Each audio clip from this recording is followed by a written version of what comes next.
¿Alguna vez se han preguntado cómo una pequeña secta, surgida en un rincón de Oriente Medio, llegó a ser la religión más grande del planeta? Bueno, hoy vamos a desentrañar esa historia, la evolución de la misión cristiana. Y créanme, tiene unos giros que, la verdad, desafían todo lo que uno cree saber. A ver, la pregunta es fascinante. ¿Cómo pasó? ¿Cómo se dio esta expansión tan masiva? ¿Había un plan maestro desde el principio, todo perfectamente calculado? Pues la respuesta, como ya vamos a ver, es bastante más sorprendente de lo que imaginan.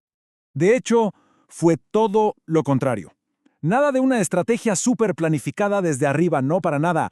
La expansión inicial del cristianismo fue algo mucho, mucho más orgánico.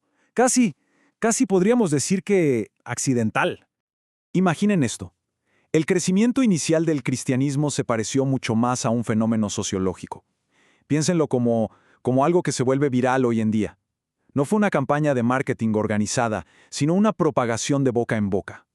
Resulta que los motores de este crecimiento fueron sorprendentemente humanos. O sea, no hablamos de una gran campaña publicitaria, sino de factores sociales muy concretos. Por ejemplo, el rol importantísimo de las mujeres, que muchas veces eran las que llevaban la fe a sus familias. O la caridad, el cuidado de los enfermos durante las epidemias que eran devastadoras.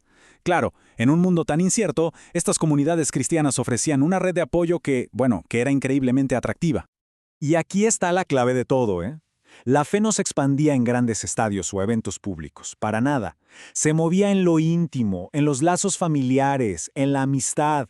Se transmitía a través de las redes sociales de la época. O sea, de persona a persona. Pensemos, por ejemplo, en una ciudad como Éfeso. Uno siempre la asocia con figuras enormes como el apóstol Pablo, ¿verdad? Pero la realidad es que el cristianismo creció ahí gracias a gente común, comerciantes, artesanos, familias que nadie conoce. Y fue pero tan efectivo que el gobernador romano Plinio llegó a escribirle al emperador diciendo que los templos paganos estaban casi desiertos. Y no fue por una campaña organizada, sino por esta expansión viral. Bueno, ahora avancemos un poco en el tiempo, porque aquí es donde todo, absolutamente todo, cambia. La misión cristiana da un giro de 180 grados. ¿Por qué? Porque se empieza a mezclar con el poder del Estado. Fíjense en esta línea de tiempo. Muestra una progresión muy clara. Al principio es la conversión de un rey por aquí, otro por allá. Pero ¡pum! Llega Constantino, y ahí el juego cambia por completo. El cristianismo de repente tiene el respaldo del imperio. Y a partir de ese momento la estrategia es obvia. Si conviertes al líder, conviertes al pueblo. Lo vemos en Etiopía, lo vemos en Irlanda. Y el proceso culmina con la misión convertida en una herramienta del Estado. El Papa empieza a enviar misiones oficiales, y la corona española, termina controlando la Iglesia en las Américas. Así que el punto clave es este, ¿no? El método cambió radicalmente. Dejó de ser un movimiento que venía de la gente, de persona a persona, para convertirse en una estrategia de arriba hacia abajo. La conversión ya no era solo una decisión personal. Ahora era, en muchísimos casos, una decisión política que afectaba a reinos enteros. Y claro, este nuevo modelo se puso a prueba de fuego durante la era de la exploración. De repente, los europeos se encuentran con civilizaciones súper complejas y poblaciones totalmente desconocidas. Así que los misioneros tuvieron que debatir y adaptar sus métodos sobre la marcha.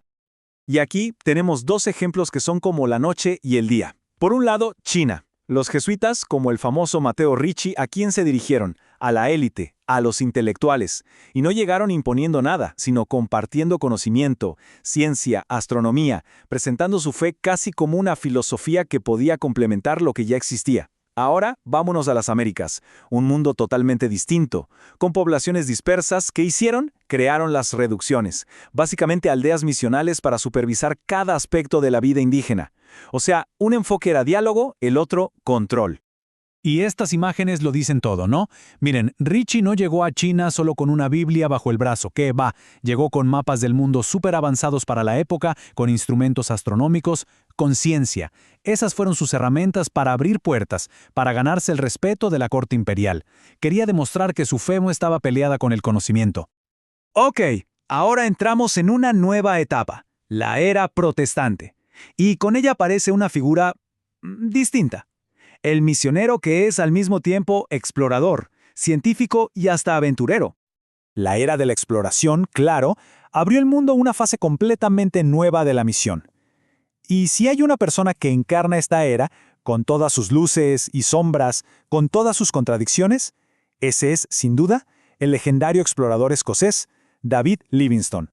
Livingstone era un personaje complejo. Era muchas cosas a la vez. Misionero, sí, pero también científico, explorador. Su motor era llevar el mensaje cristiano a donde nadie había llegado. Pero además se ganó un respeto inmenso por su forma de ser. Lo describían como dulce y afable. Ahora, su legado es complicado, porque sus exploraciones, que seguro tenían la mejor intención, terminaron siendo los mapas que las potencias coloniales usaron para expandirse. Así que fue un héroe para muchísimos, pero también sin quererlo le abrió la puerta al colonialismo. Y miren, quizá el testimonio más increíble del vínculo que él formó con la gente de allí es este. Cuando murió, en medio de África, sus compañeros más leales hicieron algo muy simbólico. Cargaron su cuerpo por meses para llevarlo a la costa. Pero antes, hicieron una cosa. Enterraron su corazón allí mismo, en el suelo de África. Su cuerpo volvería a Inglaterra, sí, pero su corazón se quedaba en la tierra que tanto amó. Y todo esto nos trae de vuelta al presente, al último capítulo de esta historia. La misión en nuestro mundo, un mundo ya poscolonial, un mundo globalizado. Cuando la era colonial terminó, se armó una verdadera crisis de identidad. ¿Por qué? Porque esa asociación tan cercana con el poder colonial generó muchísima desconfianza. Las iglesias tuvieron que redefinirse por completo, y el resultado fue un cambio demográfico impresionante. Hoy, el centro de gravedad del cristianismo ya no está en Europa o Norteamérica, sino en el sur global. Y en un giro de la historia que es increíble, ahora son los misioneros de África, de Asia, de América Latina, los que viajan a Europa y Estados Unidos. Y claro, el enfoque de la misión también ha cambiado un montón. La evangelización tradicional sigue existiendo, por supuesto, pero ahora se pone muchísimo más énfasis en otras cosas. En el diálogo entre religiones, en la defensa de los derechos humanos, en trabajar por la justicia y la paz. Todo esto se ve como una parte central de vivir la fe en el mundo de hoy. Así que, al final de todo este recorrido, la pregunta queda flotando en el aire. En un mundo como el nuestro, hiperconectado, con una conciencia global, donde las viejas fronteras ya casi no existen, ¿qué significa misión hoy en día? El concepto sigue evolucionando, sigue cambiando. ¿Qué forma va a tomar en el futuro? Esa es la gran pregunta que esta historia tan larga y compleja nos deja para pensar.